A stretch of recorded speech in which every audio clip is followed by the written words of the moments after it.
And here we are. Welcome back to the Redshirt Sophomore Podcast. I'm your host, Matthew Dawson, and I'm joined today by co-host and brother, Chris Dawson. How are we doing? Fantastic. How about you? Excited to talk some college football today. Absolutely. We got a little more news today. We had some news on last episode, but we got more news. We got more news. We also got mailbag questions, right? And we get to finish up our second year Power Five coaches draft. I'm feeling pretty Hell good about yeah. my stuff so far. Feeling pretty good. What about you? We got a couple guys left. Got a couple guys left. How do you like the There board? there's some sneaky names. There's some big names left. Surprisingly enough, this is a deep year in coaching changes 2 years ago. But we'll see. There's some guys here that, need to right the ship soon, but we'll give them their chance. We'll give them their case, but we'll see. Yeah, absolutely. And like a lot of these guys are guys that, didn't show a lot year one, but we talked about, right, making that jump from year one to year two. Right. So some of these guys that we're gonna get late are gonna make that jump. Mm-hmm. They are gonna make that jump. And we're here to tell you um, who some of those guys might be. So I mean, are you ready to go? Yeah. Yeah, real quick, why this matters again. We talked about this every episode, but if you haven't listened to those two, go check them out. Episode 1 and 2 out on Spotify and YouTube. Why this matters. We've seen that year jumped year one, year two, like Matthew talked about in last year, and guys like Josh Heupel, Brett Bielema at Illinois, Lance Leipold at Kansas, Gus Malzahn at UCF, and same with Shane Beamer at South Carolina. Yeah. All right, fantastic. So this time, it's day three. I am gonna get the first pick this time today. CD got the first pick in the last two episodes because I'm a generous guy. I'm a generous guy, but that's great news because I like the guy that I'm taking, and I expect him to make a big jump in year two. And his name's Brent Venables. His name's Brent Yeah. Venables. Brent Venables coached Oklahoma. He replaced Lincoln Riley when he went to USC, which we talked about on the first episode because Lincoln Riley was the first overall pick of, I mean, the entire draft, and rightfully so. That guy was incredible.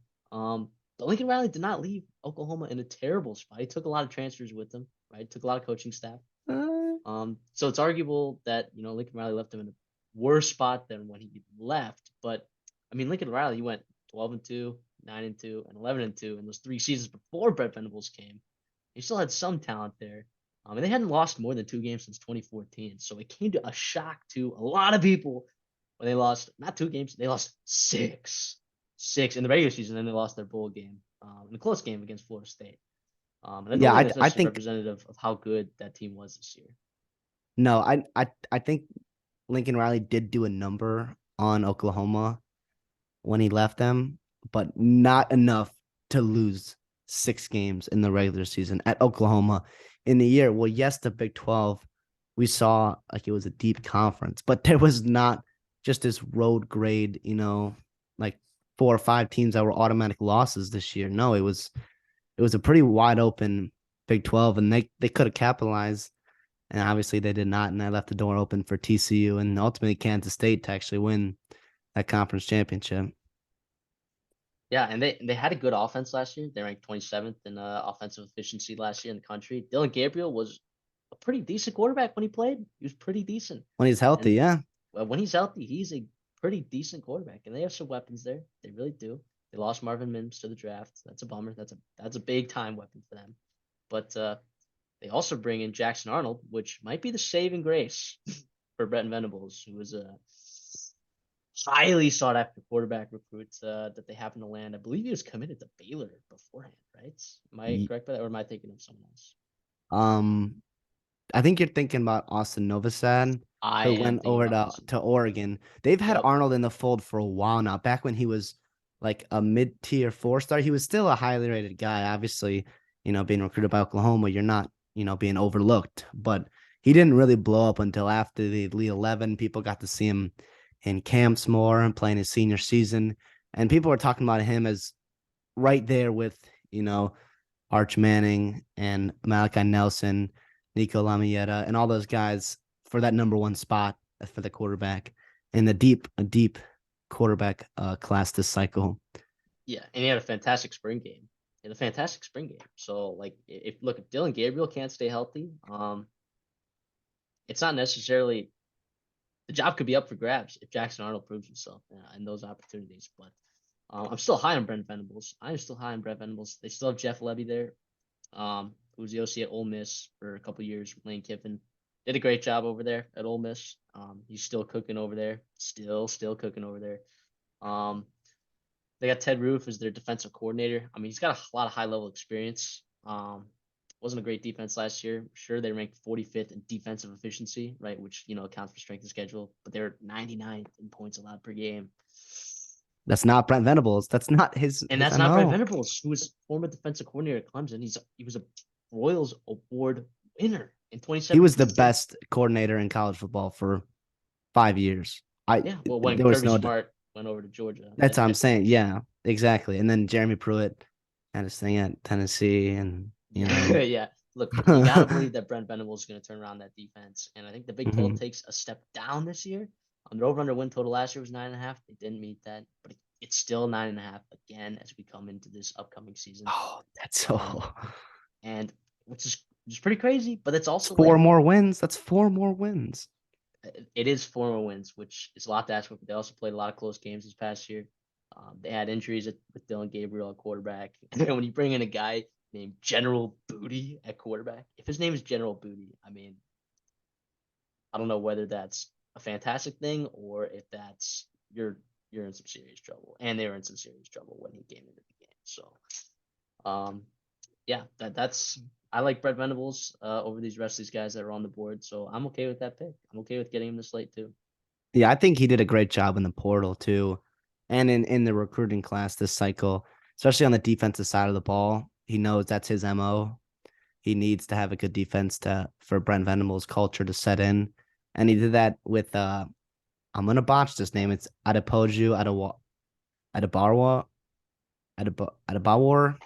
It's an edge from Missouri, and he blew up late in the cycle again, like Jackson Arnold, and he had a really, really good senior season and camp cycle. They're really, really high on him to make an impact. Maybe year one. Peyton Bowen was a safety from Texas. If you remember that recruiting, that was kind of crazy on signing day. Wild where recruiting. He was at maybe Notre Dame, maybe Oregon. I think A&M was a dark horse for him, but committed he ended up to Oregon. Yeah. After and Notre Dame thought they had him. Notre Dame thought that they had him.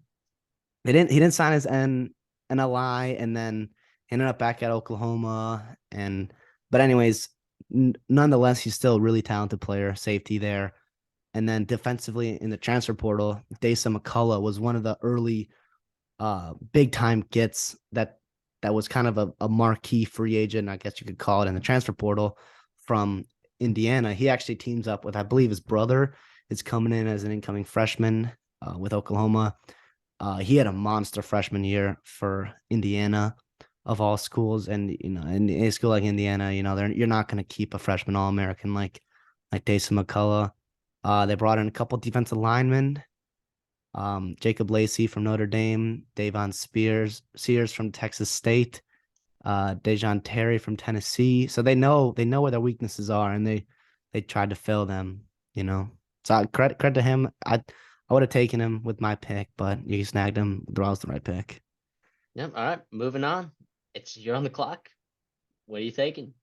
Well, I kind of by default here, I believe he's a tier ahead of everybody else in this, and I think we're lower on him than some people are. But doing my research, you can talk your way into Mario Cristobal in Miami, Florida, and you understand why. Now, Matthew, I believe you have an interesting stat for me. He still hasn't told me the answer to this, but I'd like to hear what Miami storied football team. Lots of success there, but not since 2010. You want to guess how many coaches since 2010 the Miami Hurricanes have had, including interim coaches? I'm gonna guess 5. That is incorrect. I mean, look, so we had pretty short spurts with Manny Diaz, Mark Richt, Larry Scott came in as an Yeah, interim. those are the three I'm or not Larry Scott, but the guy before Mark Richt. Those are the three I'm thinking of, and then a couple interns. Yeah, if you're including Mario Cristobal in this and interim coaches, they've had seven. They've had seven since 2010, which is a ridiculous number. Now, if you're discluding interim coaches, you were right on the money with five, but with the interim Still coaches in there, way too many. way too many for this kind of program. I mean, look, It's two a so year, or every yep, every 2 years. yep. So Manny Diaz gets fired after going 6-7, 8-3, 7-5. Not what they're looking at that program. They want more success than that. He's a defense coordinator at Penn State right now, doing pretty well. They had recruiting rankings of 17 2019, 11 in 2020, 11 in 2021. I believe they could do better. They're in South Florida. They're right there in the heart of You some of have to do better. the best talent, and you got a team like Florida State on the rise. UCF all of a sudden is a Power 5 program. Talk about Gus Malzahn. I mean, you need to do better. You need to do better. I mean, offensively, they were horrible last year. Josh Gaddis, they hired him as their OC last year from from Michigan, won the Jim Bros Award. He stunk. They were 91st in offensive efficiency. Tyler Van Dyke did not look like the NFL quarterback everyone thought he was going to be. And Josh Gaddis gets fired. Kevin Steele didn't do fantastic, even though he got hired by Nick Saban this offseason. They're bringing some new guys there. I mean, I don't know. How do you feel about Mario Cristobal? You know what? Year one was underwhelming, as with Brent Venables, but to me, 5-7 is unacceptable in a bad ACC conference. I mean, we talked about the Big 12 being okay. That's fine. If Brent Venables can't compete year one there, at least the conference was okay, and there's a reason why they could struggle there. But I mean, what are we doing? I mean, they went 7-5 the year before, 8-3 during COVID. How do you take a step back to 5-7? And Blowout losses. It was more the regression from Tyler Van Dyke that was the most disappointing, because you brought in a guy like Josh Gaddis that you thought was a home run hire. You brought in Kevin Steele, who's been everywhere in the SEC and had success defensively. Both of them left, and I think it was the right move to move on from him after 1 year, but that was disappointing in that. I do like what they're doing, bringing in talent, and that's what Mario Cristobal, that's his MO. He's going to recruit well, and I think they have NIL and structure there. They're starting to get it, better than Florida, which we'll talk about later. But they brought in two, freak offensive tackles, 5 stars, and Samson Okunglola and Francis Magua. I'm so sorry to those guys to butcher their names. I need to learn those because those are going to be first round picks in a couple years. Both tackles could end up starting very well at either spot this coming fall. Maybe move inside too. I know they're really high on them. Mark Fletcher was a highly sought after running back that they got in. Emory Williams was actually the forgotten quarterback of this class when they signed Jaden Jaden Rashada. And then he left for Florida and ultimately ended up at Arizona State, which we'll talk about later with Billy Napier. But he's actually a really impressive quarterback that I know had a really good camp scene at the Elite 11. They brought in some good transfers. Tyler Harrell, a wide receiver from Bama, but also from Louisville, where he actually had a good year. He didn't really have the opportunity to get healthy and get settled in with Bama last year. I think he's got a real good, very speedster, real good talent there. Ajay Allen, running back from Nebraska, had a great true freshman year last year after some running backs went down with some injuries. They brought in some, line help with Branson Dean from Purdue and Javion Cohen from Bama, who's an offensive guard. Now, people are higher on him than I am. I thought he was just an okay guard for Bama, and I thought they could do better, and I think they're not really disappointed that he left. But it's a good fresh start for both parties on either side. I mean, what can I say about them? They lost some guys to the draft, including to our Chicago Bears, Tyreek Stevenson, who we both love, playing corner for them. But I think year two will be better than year one. It's just how much better is the question. And it'll be resulting on quarterback play and, offensive improvement. And how long are you willing to wait? Because a guy that specializes in bringing in talent, it's like he people can bring in talent quickly, and he should be a guy that brings it in very fast. They ranked 6th in the transfer portal class this offseason. I mean, hopefully we see that turnaround pretty soon. Their over-under Yeah. win total last year, um, 8.5. Eight and a Staggering. half. And I Staggering. was ready to bang my card on the table saying over because I believed in Tyler Van Dyke. I thought Mario Cristobal hired a good staff, but turns out I was totally wrong. And this year it's And a regressed weak to 7.5. ACC. Yeah. And a weak ACC, it's regressed to 7.5. So um it, that one's kind of a toss up for me right there. We'll see how much they improve in year two, if any at all. All right. Next pick. I think it's just two directions you can go in right now, right? Yeah. And this is a shocker because I'm a big SEC guy. I'm gonna lay off Billy Napier and I'm gonna take a guy that is on the all-name team for coaches. Washington State's very own Jake Dickert. Jake Yeah. We Dickert. love. Jake Dickert. I'm gonna keep saying that name, Jake Dickert. Here we go. Nick Rolovich gets fired 2019. Whole scenario where he wasn't getting a COVID vaccine.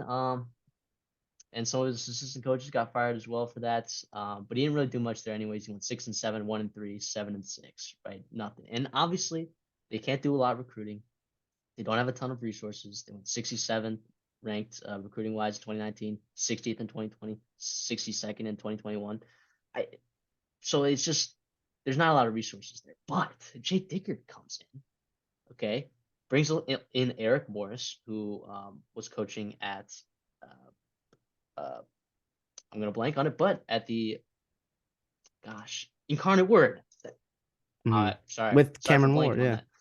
Cameron Ward, who was the big time transfer quarterback that they brought in from a lower level division of football, and they were super high on him. And he did okay this year, but the offensive line was not good. The offense was not as good as it was expected to be, but their defense was fantastic. Defense was fantastic. In fact, they had a linebacker that was drafted that gonna be kind of a significant loss for them, but 2022, their win total was over 5.5.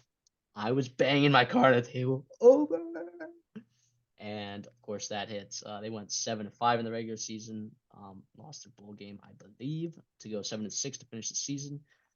Now Eric Morris left to go be the head coach at North Texas, the OC. So that was a big loss. But he got Ben Arbuckle, who was on that same Western Kentucky offense team that Zach Kittley was with Bailey Zapp.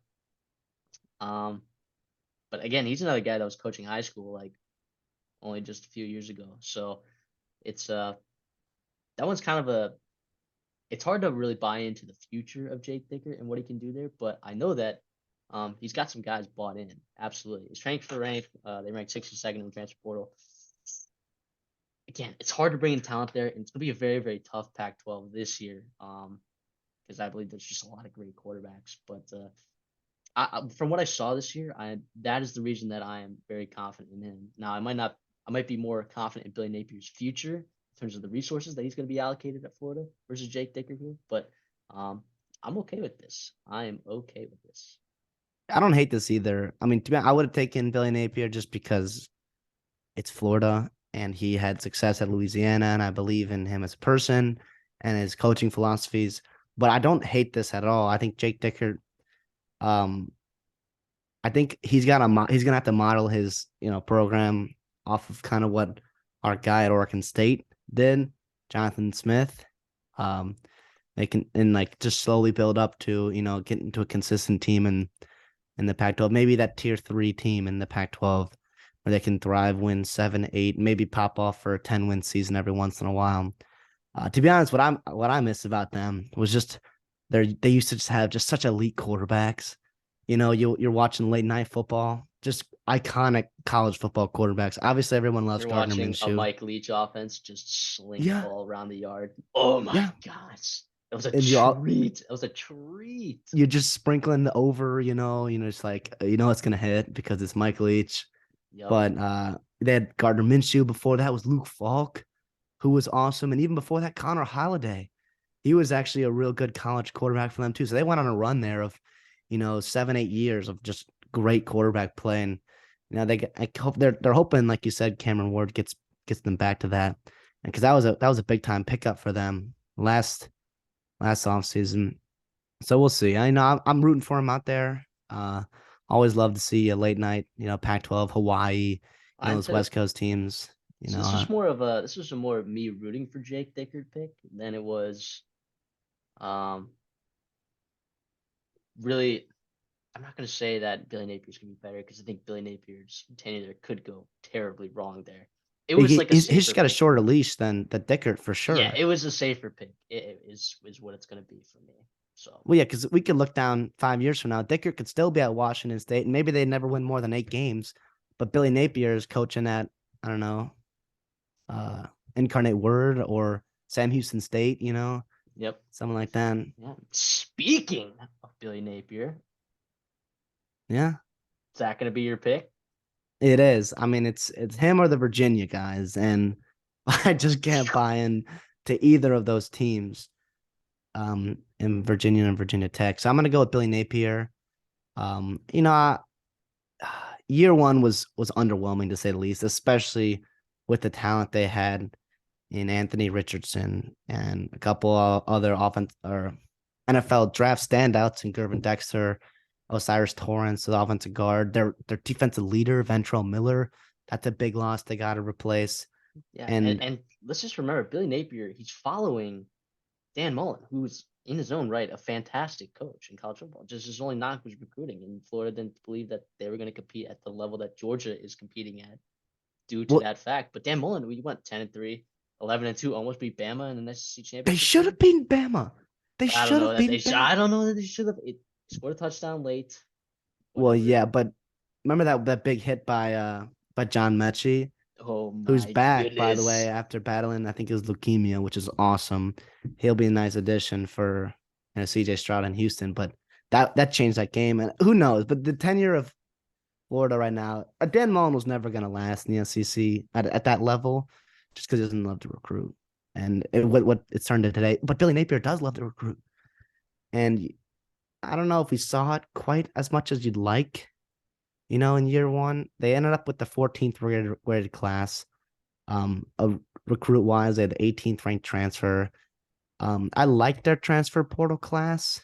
They brought in Keontae Goodwin, offensive lineman, talented guy from Kentucky, was a former 5-star recruit that Kentucky that was a big recruiting win for them, but he ended up transferring out of there. Damian George has played a lot of snaps for Bama here and there. I mean, when your impact offensive transfer is Karam Mertz, Yikes. We've and watched him play too much college football. We've watched him play too much.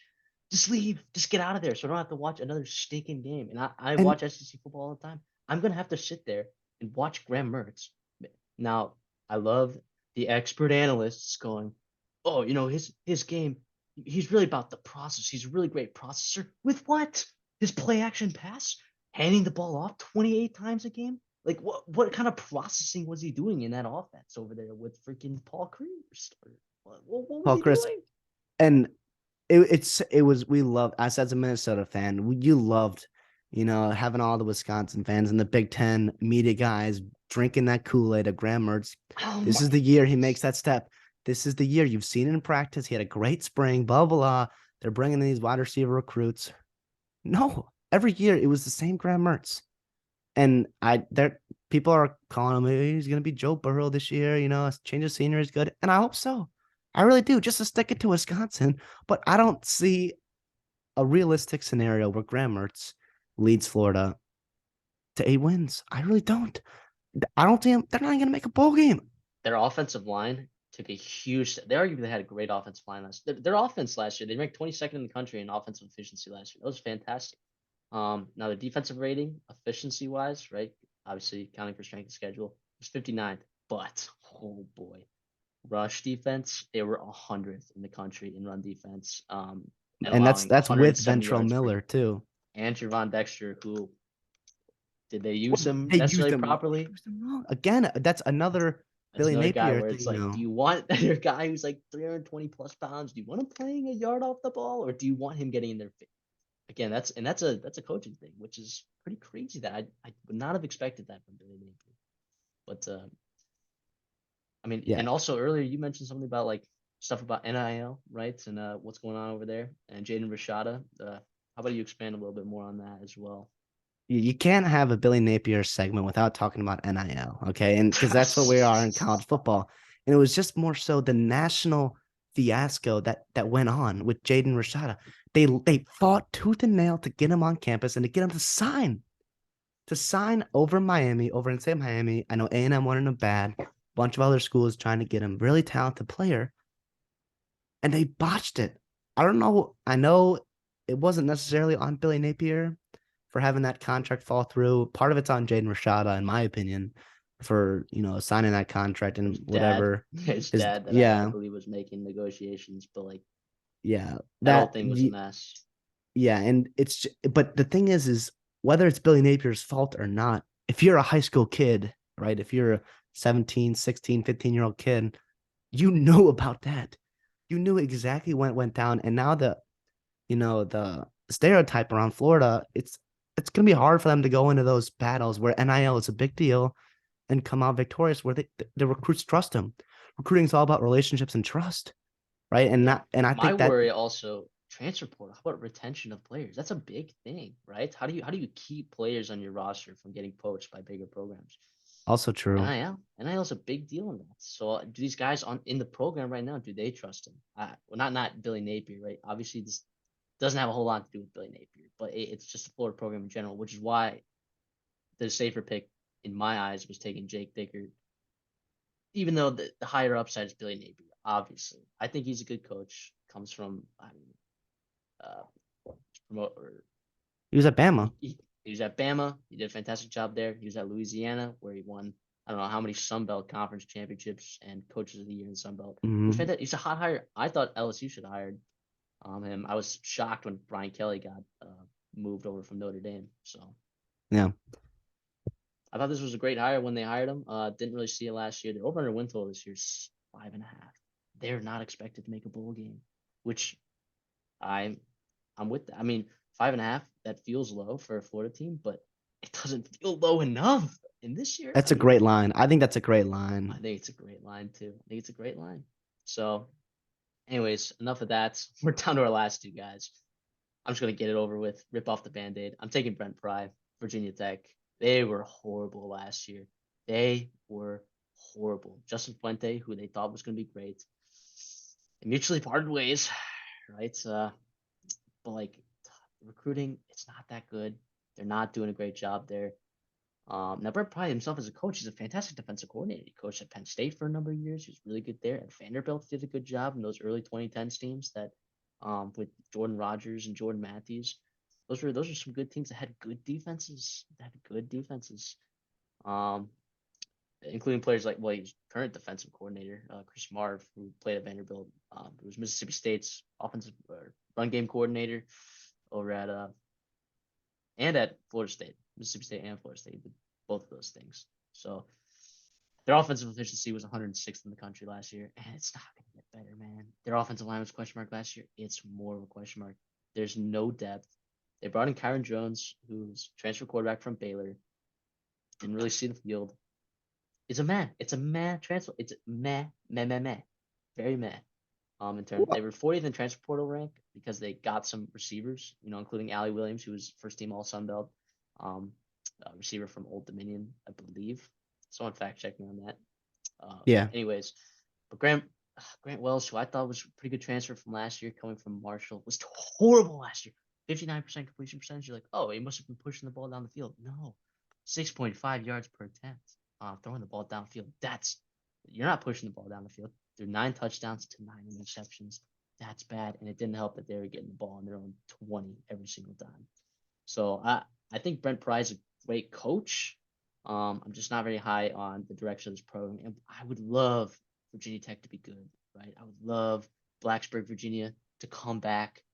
I mean, enter Sandman. I mean, talk about a great, like, what could be a fantastic culture, and what could be a very should be a more storied program. I mean, you had fantastic players playing there before.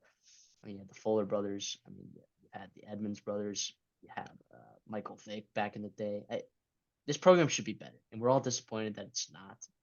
I don't know if Brent Pry's the guy, but Yeah. Well, Frank Beamer, remember they were good back. Frank Beamer had them contending, ACC championships, for a while now. And I think their transfer portal class is interesting. Their number is high than it looks because they brought in 9 guys, which isn't a ton, but it's still a good amount. So it's at 38. But I think what they did is I like the process of it. It looks like they brought in a lot of guys from smaller schools. North Carolina A&T, right? They got a running back from their Mid Tennessee State, right? They got a wide receiver, Old Dominion, like you said, Allie Jennings, the wide receiver. Virginia Military Institute, VMI, they brought in a linebacker. Gardner Webb, they brought in an offensive tackle. Georgia Southern, another cornerback that was actually a high recruit. And then Norfolk State team you'd love to see in March Madness as a 16 seed. They brought in the wide receiver Daquan Felton. So I like the process, in the second off season, trying to overhaul those guys with some gritty, smaller school players. But it will remains to be seen, with Brent Pry and Yeah. Virginia Tech. Yeah, I think they have some talent on defense too. They returned their entire interior defensive line. They got like you said, a good transfer linebacker. It could be pretty decent, but again, I'm not very high. Moving on, and our last pick of the draft goes to Christopher, and it's none other than. Tony Elliott, Virginia. Now, we want to preface this by saying, of course, we're all very sorry about what happened back in November. 3 Virginia players tragically were shot and killed, and others were injured. And such an unfortunate event. I mean, the last 2 games of the season, in fact, got canceled. So when we talk about their record being 3-7 and not like 3-9, it's because they didn't get to play those last 2 games. But again, you have to at some point separate that from the performance on the field. They were 3-7, 1-6 in the ACC. They're not good on offense. They lost a lot of talent on offense. Brennan Armstrong, Dontavian Wicks, to the NFL. He went to the NFL. Brennan Armstrong went to North Carolina State. We love. We love. I just don't see this team getting any better. I just don't see it. No. I don't see where this program's going. They're behind. They're way behind. I like the hire when it happened, Tony Elliott. There was a nice little honeymoon phase where they thought they were going to have a chance to get Arch Manning because of that relationship he had with Tony Elliott. Never going to happen. Fentrell Cypress, a highly rated cornerback in the transfer portal, gone to FSU. Nick Jackson, linebacker, gone to Iowa. They brought in a couple transfers that I like, don't love. And we'll see. They only 2 early enrollees. I don't know what the circumstances are in Virginia high school and how early enrollees. I know it's different at every school, every high school. Some don't offer it, so it's interesting. But I don't know. It's kind of a meh, program right now. I hope I'm rooting for Tony Elliott and that fan base in that school because of what happened. But we'll see what happens this year, and then we'll reassess. After year 3. Yep. Absolutely. And that's going to conclude our Power 5 coaches draft after 3 episodes. Christopher's team ended up with Lincoln Riley, Brian Kelly, Kalen DeBoer, Marcus Freeman, Mario Cristobal, Billy Napier, and Tony Elliott. My team ended up with Dan Lanning, Mike Elko, Sonny Dykes, Joey McGuire, Brent Venables, Jake Dickert, and Brent Fly. 2 Brents in there. Nice.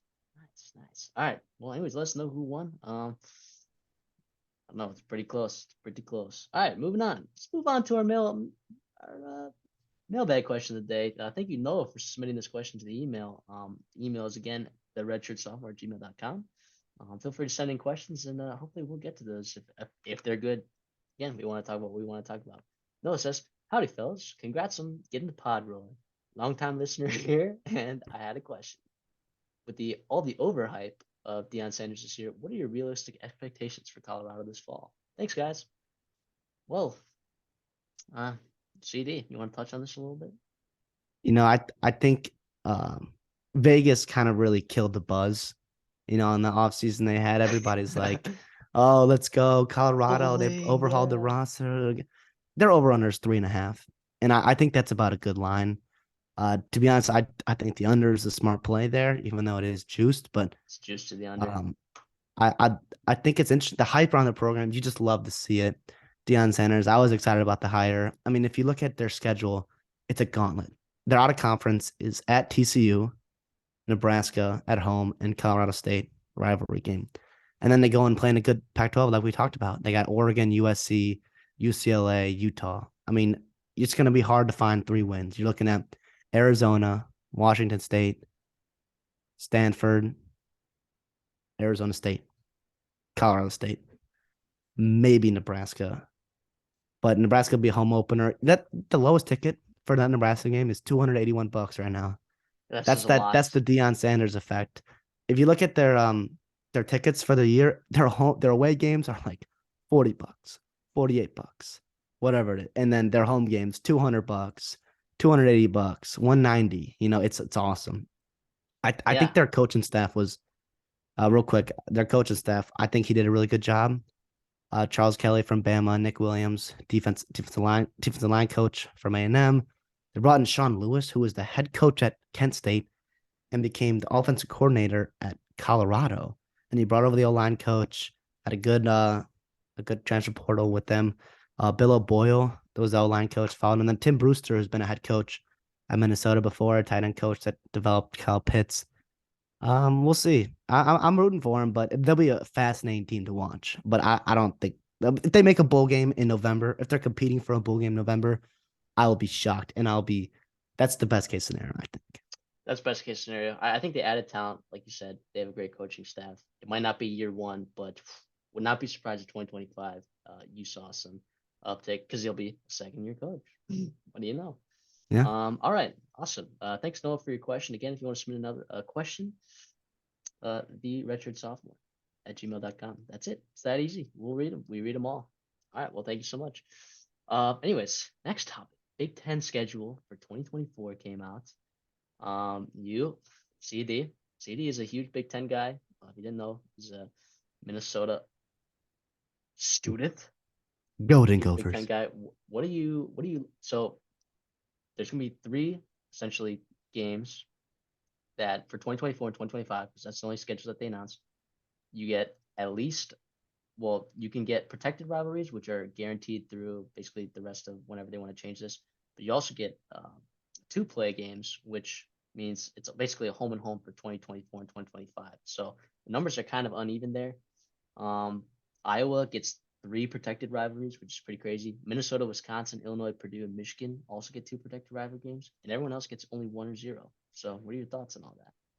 Well, if you notice, the Big Ten West had a lot of protected rivalry games, which we love. You knocked the Big Ten West, but we love the passion and the rivalries in the Big Ten West. And the trophies. And the trophies. That's what I was going to get on. The only downside to this that I think, too, is kind of small, but I like it because you get more flexibility. You get to see new schools. Trophies, notable trophies we miss out on every year. The old brass spittoon, Michigan State versus Indiana. The little brown jug, iconic Michigan and Minnesota. We don't get that every year. We'll get that this year and next year. But it's not a occurring rivalry or 2-play at all. And then the land grant trophy with Michigan State and Penn State. Been playing Thanksgiving weekend the past couple of years. So yeah, that's my thought on it. I'm excited to see what they're doing in the Big Ten, but yeah, I'm a big fan of keeping a lot of these trophies intact. It's not like if you don't have a protected rivalry, right? It's not like you won't ever get to see these teams play again, right? It almost yeah, like for some of these trophies, like the old brass spittoon, right? All of a sudden it's going to mean more, right? One of my favorite trophies in college football, Michigan State versus Indiana, like you said. We're gonna get it for 2024 and 2025 as a 2-play, but down the road we might not get it. But that's okay. I'm okay with seeing that game every few years. Penn State did not get a single protected rivalry. Isn't that kind of crazy? mm-hmm. Yeah. But anyways, that's all we have time for today. I do want to make one correction to the episode that I had previously. Javante Jean-Baptiste, who transferred to Notre Dame from Ohio State, is a grad transfer. He's not medically retired. It's actually Caleb Smith, who's a Virginia Tech wide receiver transfer there. Unfortunate for Caleb Smith, not to be confused with the recruit Caleb Smith, different Caleb Smith. So just wanted to make that correction. So thank you guys for tuning in. Catch us on Spotify and YouTube, and follow us on Twitter at DRedshirtSoft. That's just DRedshirtSoft. Make sure to submit your questions to our email. Yeah, thank you guys again.